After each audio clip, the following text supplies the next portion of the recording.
Bueno, este es nuestro cuarto proyecto. Seguimos en el desarrollo del videojuego. Yo desarrollé un juego tipo Snake.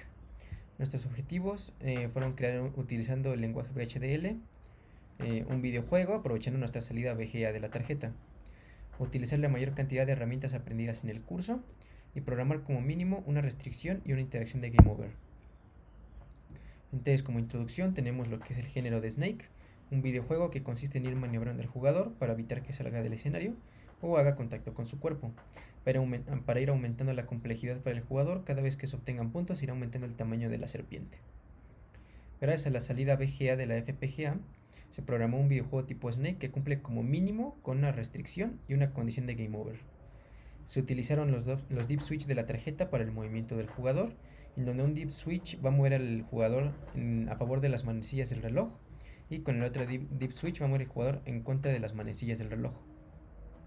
Nuestro contador de puntos se realizó aprovechando el display de 7 segmentos de la tarjeta, y dentro de esta presentación voy a explicar en qué código maneja cada aspecto del juego, tanto el escenario como el movimiento del jugador, las manzanas, los puntos, el crecimiento y el game over.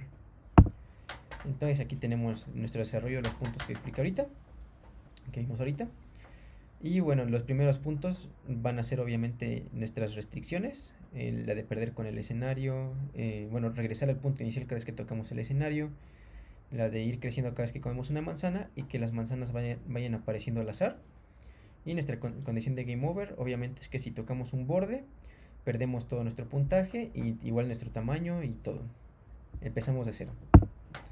Entonces vamos a ver el escenario primero. Para el escenario, lo primero que se dibuja es al jugador y después se dibujan todos los demás segmentos de la serpiente. Una vez que dibujamos al jugador y a los segmentos de la serpiente, lo siguiente que se dibuja son las manzanas. Posteriormente se dibujan los bordes del el fondo, que es el pasto. Y finalmente se dibujan los bordes, que va a ser una valla café. Entonces, teniendo en cuenta esto, así tenemos ya nuestro escenario ya en nuestro monitor. Como vemos aquí tenemos, como dijimos, los bordes cafés, nuestro jugador y la manzana. Ahora tenemos el movimiento del jugador. Entonces, para esto lo primero que hacemos es verificar que el jugador se encuentre dentro del rango permitido. Entonces, para esto tenemos aquí nuestra restricción, en el que si la cabeza del jugador se encuentra dentro del escenario, que aquí tenemos los parámetros, entonces, si se encuentra fuera de estos parámetros, lo que va a pasar es que el jugador va a regresar a su punto inicial, que es el 300-300. Y una señal llamada over se va a volver 1 y el estado también se va a volver 1, que es el inicial. Eso lo vamos a ver a más detalle más adelante. Si no, entonces lo que va a pasar es que va a ir verificando en qué estado se encuentra el jugador. Aquí tenemos nuestro proceso de estados, en el que dependiendo de si está en algún deep switch encendido o si no hay ninguno encendido, se va a cambiar de un estado a otro. Si el deep switch 1 está encendido y el segundo no, entonces va a irse moviendo a favor de las manecillas. En el caso contrario, se va a mover en contra de las manecillas, y si los dos deep switch están apagados, va a seguir en el estado que estaba. Aquí tenemos la salida, tenemos S es igual a 0, 1, 2 y 3, y depende de nuestra salida de nuestros estados, vamos a ir modificando la posición de nuestro jugador.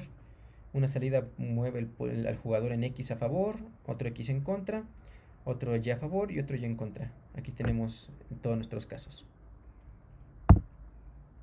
Aquí tenemos un video explicando, bueno, demostrando cómo se va moviendo. Aquí estamos moviendo el deep switch que lo mueve en contra de las manecillas, y ahora lo vamos a mover a favor de las manecillas. Como podemos ver, dependiendo de qué deep switch encendamos, vamos a movernos hacia un lado u otro.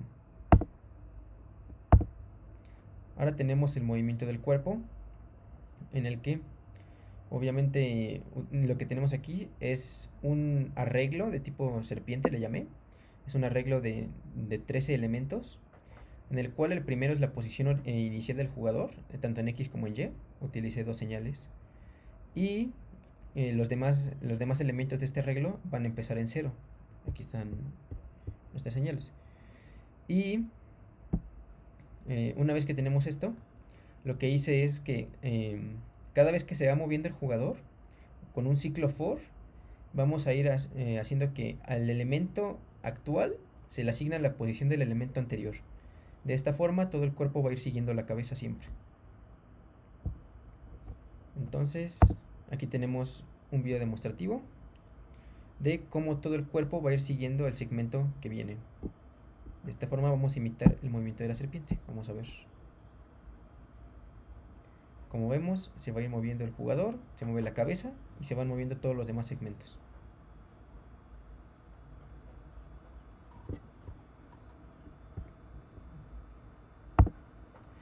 Ahora tenemos las manzanas. Para las manzanas, para que aparecieran de forma entre comillas aleatoria, utilicé dos arreglos de posiciones en los cuales yo asigné los valores que estuvieran obviamente dentro del rango del pasto. Utilicé una variable llamada sum que va a ir dictando en qué posición del arreglo estamos de las manzanas, y una variable booleana llamada condiciones que nos va a indicar si el jugador con la cabeza de la serpiente está tocando la manzana.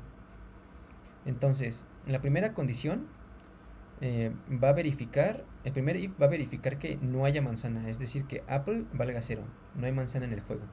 Si es así, se va a aparecer una manzana con posición X igual al arreglo y posición Y igual al arreglo. Después se va a recorrer el arreglo, se le va a sumar 1 y nuestra variable manzana va a valer 1 porque ya hay una manzana en el juego. Si llegamos al final del arreglo, entonces vamos a reiniciarlo, suma se va a hacer 0. Y si cumplimos las condiciones, va a aumentar nuestro contador de puntos en unidades, va a aumentar nuestra señal de comer que controla el largo de la serpiente, y obviamente nuestra variable manzana, nuestra señal, se va a hacer 0. Es decir, que no va a haber manzana en el campo. Si nuestras unidades llegan a 9, el siguiente número se van a reiniciar en 0 y van a aumentar las decenas. De esta forma tenemos control de las decenas y unidades. Y por último, si tenemos activada nuestra señal de over, entonces nuestras unidades se van a hacer 0, nuestras decenas también, y nuestra variable, nuestra señal comer también se va a hacer 0. Aquí tenemos una demostración de nuestro jugador, va a comerse una manzana y va a aparecer otra en otro lado del mapa. Ahí está. ¿Vieron? Se comió la manzana, que estaba primero aquí, se la come y aparece en otro lado. Los puntos. Entonces, como habíamos dicho, los puntos se estaban manejando dentro igual de nuestro proceso de manzanas, y tenemos nuestra señal de unidades y decenas. Como habíamos dicho, cuando unidades vale 9, el siguiente número va a ser que unidades se vuelva 0 y que decenas se vuelva 1. Bueno, va a aumentar en 1. Obviamente cuando perdemos se van a volver 0 unidades y decenas, y para mostrar en el display tenemos este select. Uno está asociado a D y otro está asociado a U. Aquí tenemos un ejemplo de cómo va a ir avanzando el display conforme comemos manzanas. Fíjense bien, está en 0 y ahora en 1. Y cuando se coma esta otra manzana va a volverse 2. Ahí está, se volvió 2. Entonces, como vemos, nuestro contador ya está funcionando. Y ahora tenemos el crecimiento. Para hacer el crecimiento, lo que tuvimos que hacer fue tener nuestra señal de comer, que como vimos también dentro del proceso de la manzana va aumentando esta variable cada vez que tocamos una manzana, y después esta señal comer va a entrar como una entrada hacia nuestro código del dibujo, ya que va a funcionar para cumplir las condiciones que tenemos aquí. Si se fijan, dentro de los else if que tenemos, la última condición dice largo mayor o igual que 1. Eso quiere decir que solo se va a dibujar cuando el largo, es decir, la variable comer, valga 1 o más. De esta forma vamos a ir dibujando los segmentos conforme va a ir comiendo la serpiente. Aquí tenemos un ejemplo. Si se fijan, el cuadro nada más es un cuadrito, y cuando coma se vuelve un rectángulo. Vamos a hacer que coma otra manzana y va a ir creciendo de nuevo. Ahí creció.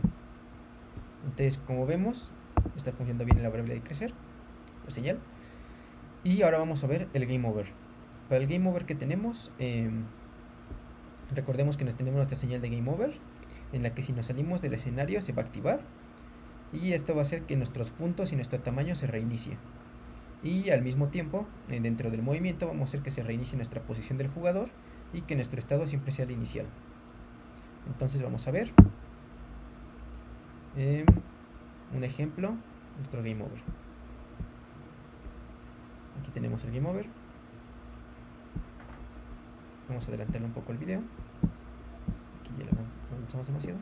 Ahí vamos a tocar pared. Fíjense bien cómo tenemos 2 en el contador y se vuelve 0. Nuestra posición inicial se vuelve otra vez el centro de la pantalla y nuestro cuadro empieza a moverse hacia abajo. Es decir, todo empieza como estaba antes. La mejora del proyecto fue aumentar la cantidad de posiciones que tenemos en nuestro arreglo aleatorio de manzanas. Antes era un arreglo de 0 a 9, ahora es de 0 a 14. Las dificultades que tuvimos fue el tamaño de la serpiente y el pintar el escenario, ya que para poder pintar el escenario de forma que vaya creciendo la serpiente, tuve que pasarle como entrada cada uno de los segmentos de la serpiente. Es decir, si quiero aumentar cada vez más el tamaño de la serpiente que se pinte, debo de ir pasando cada vez más parámetros y eso es un poco tedioso. Como conclusiones, gracias a la cantidad de entradas que nos ofrece nuestra FPGA, contamos con las herramientas necesarias para poder desarrollar un videojuego con controles tanto sencillos como complejos. Para programar las restricciones y el game over es esencial entender el comportamiento esperado del juego, y las herramientas adquiridas durante el curso se utilizaron en gran medida para resolver los problemas que se presentaban en el videojuego. Esta es mi bibliografía y con eso terminamos.